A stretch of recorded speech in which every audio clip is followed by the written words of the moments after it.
Hey guys, my name's DocJade and welcome to episode 9 of the Factorio series where we try to hit 1 million green circuits per hour. In the last episode, we started automating everything up to speed modules and blue circuits, but now we're starting to run out of room, so today's main focus is going to be wall expansion. I'm probably going to need a lot of landfill in the future, so I'm going to stockpile some more of that. Now this top wall needs to be expanded to the west and then moved down, so I'll start working on that. I'll connect the oil real quick before I forget.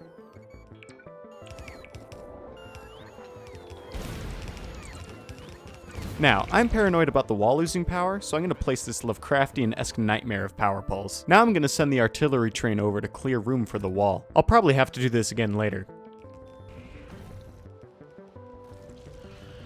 I was going to temporarily place some extra roboports to help with charging, but it seems we ran out of them due to a lack of gears, so I'll throw a gear assembler in here really quick to assist production.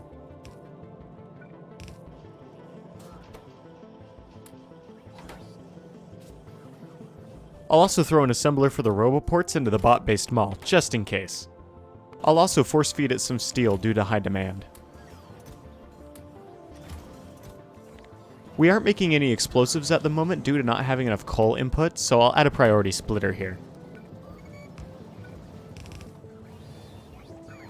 There we go. A ton of our coal is being consumed by our steam energy production, so we'll need to phase that out soon. But for now, I'll just add some speed modules to the coal miners and research another level of mining productivity. Hopefully that mining productivity will help this other coal patch too, because we aren't getting enough to crack oil. Just a little bit more wall building, and now our research is done. I've decided where I want to turn the wall, so I'll build out far enough to reach it right after I build this curly part to park the artillery wagon again. Now I'll build a path for the artillery train to get over here, and then I can clear out some more room.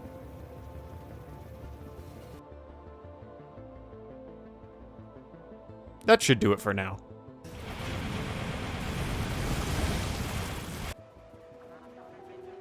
I've been saving these Spidertrons for the right moment, and that moment is now. We're going to build us some spider bodyguards, and they'll be decked out with biter suppressing equipment and a ton of explosives.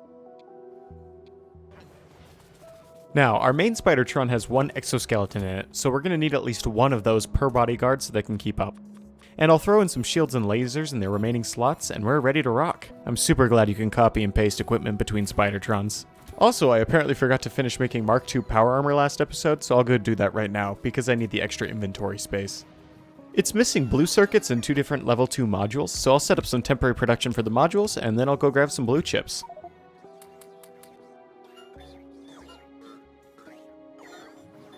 I'm an impatient guy, so I'll paste down some more module production to speed it up.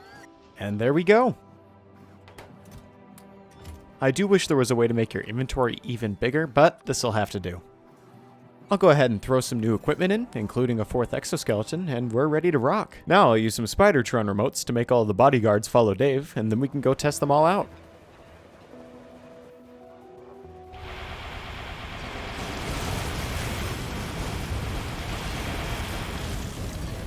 Good stuff. Now we won't need to keep moving the artillery train to clear space for the wall.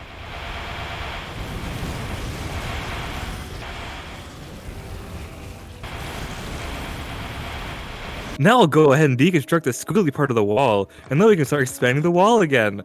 Sorry. I'll head back to resupply real quick, and then set up even more Roboport production, because we ran out of them again. I'm also going to make some more logistics robots, because we're currently using all of them. That looks quite a bit better, and there's a bunch of the bots going to build a new part of the wall. The bots are almost done building, so I'll tear down our temporary Roboport production and go start pasting down a lot more wall.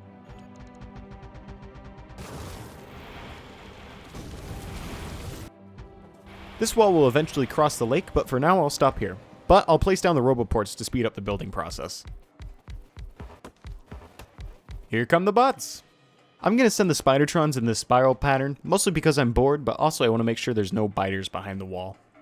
I'm also going to start placing down the rail grid, because the Roboports in the grid will help the bots get a more direct path to the wall, and when they need to charge, it'll help eliminate crowding around the Roboports in high traffic areas, because they'll be able to spread out more.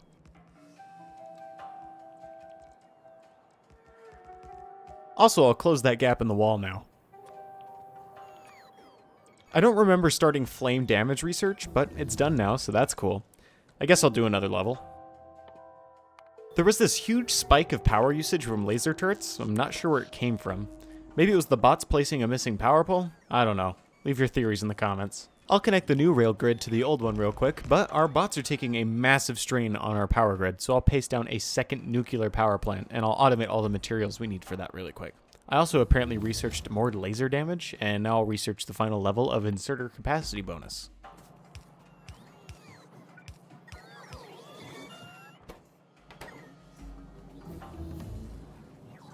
I'll also hook up the water for the new reactors in advance. It seems the steam isn't making it all the way to all of the turbines, which is definitely a fault in my design, but I'll just add some pumps to try to fix it.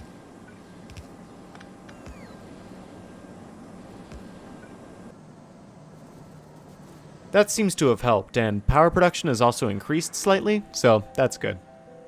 I'll deconstruct more of the old wall, because the new wall has expanded quite a bit southward. The grid is mostly done now, which should also speed up the speed of the wall's speedy construction.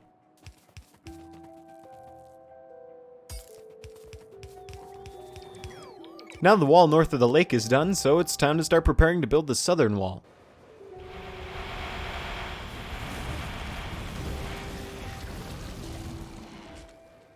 I'll also now completely deconstruct the old west wall. I'll also grab some landfill to bridge the two sides of the lake. I told you I'd need it later.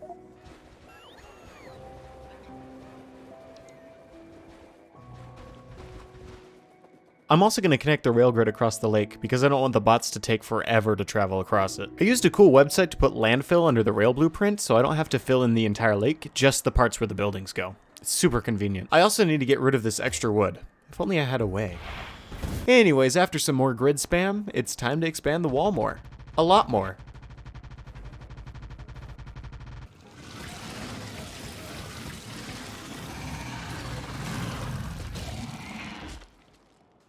I want my Spidertrons to clear nests faster, so I'm going to research another level of explosives damage.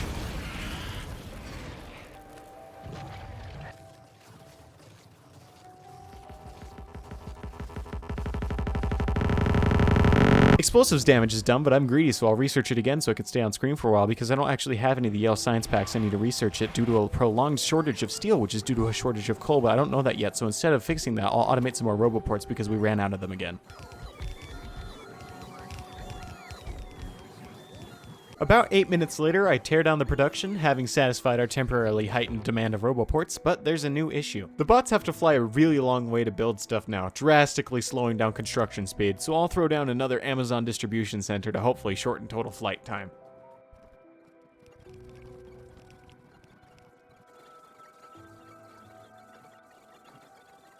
After waiting a bit for items to be delivered, the bots are starting to use them for construction.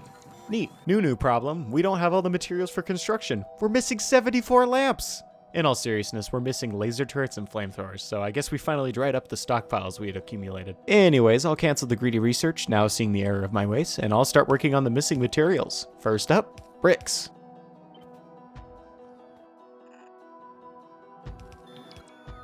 Pretty easy. Next up is walls, which are super easy because we already have bricks.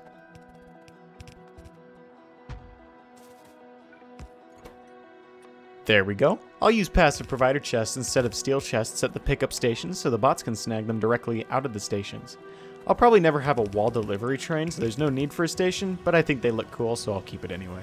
I was placing down more stone delivery trains, but it seems my stacker, or the lack thereof, is not working for some reason, so I'll add a chain signal to solve the issue. But spoiler, this does not work. I'll also mistakenly replace all of the rail signals with chain signals in the iron ore stacker, thinking that it would fix the stacker, which also did not work. Now, the stone train still has no path, even with the train signal, so at this point, past me was scratching his head, wondering what he did wrong. Surely I can add more signals that will fix the issue. Nope. What if I build a stacker? Nope. Okay, well how about a second delivery station? Avoiding the problem, but that'll work temporarily. Now I've conquered the stone stacker. Oh, you haven't? Now I'll fix the iron ore. No! I'll just replace all the rail signals with chain ones. Please don't, you don't have to do this. That didn't work. Yeah, because you don't know how these work. I'll switch them back. Yeah, good idea. What if I add more and remove a stacker lane? Please don't. Maybe I just need to move one of these trains. Yeah, good luck with that. That still didn't work. Yeah, you have no idea what's going on. What if I rebuild the whole stacker? You don't need to do that. That still didn't work. Yeah, I told you so. And then finally, old me blindly stumbles in the correct solution by changing the train limit from 1 to 2 on the train station. After finally fixing our ore shipping system by haphazardly handling all the horrible and hurtful rail signals, I hastily hurried to quickly construct a curved rail that consequently connected our current rail base to the colossal outer wall. Now travelers can traverse the tantalizingly long track along the turret-trimmed wall while using trains for transit. Why did the travelers traverse the tantalizingly long track along the turret-trimmed walls while using trains for transit? To get to the other side.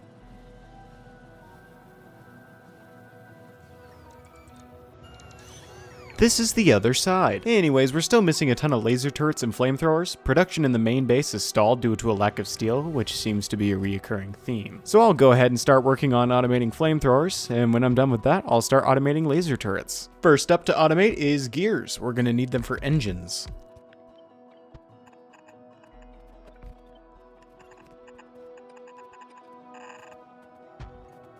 Super simple. Next up is pipes, which is the same as gears, but half the iron. Now we can make engines, but I'll need a bit more room for that. It's a little more complicated, but not by much.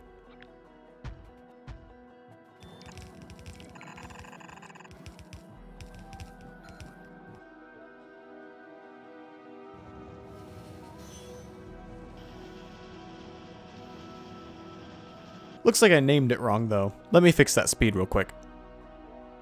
Now we can start making the flamethrower turrets.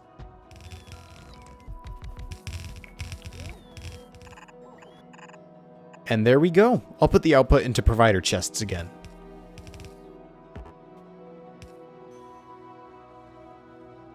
I'll also limit the output chests because we should never need 28.8 thousand of them.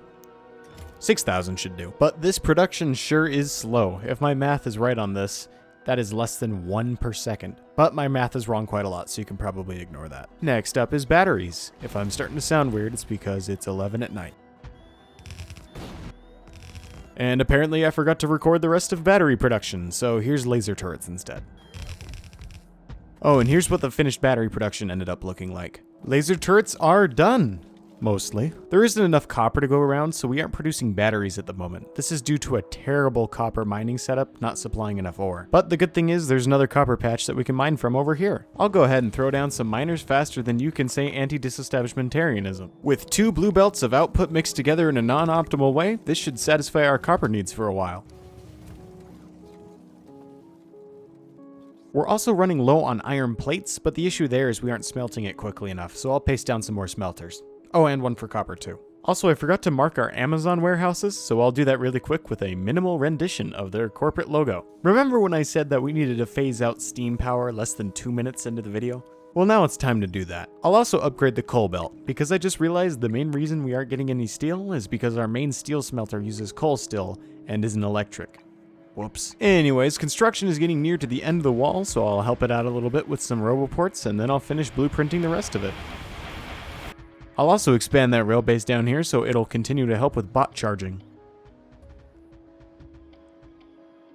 I'm going to add 2 more iron plate smelting cells just because I know we'll need them eventually. I'm also going to upgrade the belts in the iron patch to see if I can squeeze just a bit more output out of it. Flickering lights means low power satisfaction. Turns out our roboports are still using too much power. Good thing we can just ignore it. I'm going to research the final 2 levels of train braking force because why not? See, it's all good. I told you we could ignore it. And there we go. The wall is all done. If you don't mention the missing flamethrowers. I'll head back to the base, put down some reminders for next episode, finish recording this voiceover, and then go to bed at 2 a.m. So I hope you enjoyed today's episode, and until next time, I'm DocJade. Bye-bye.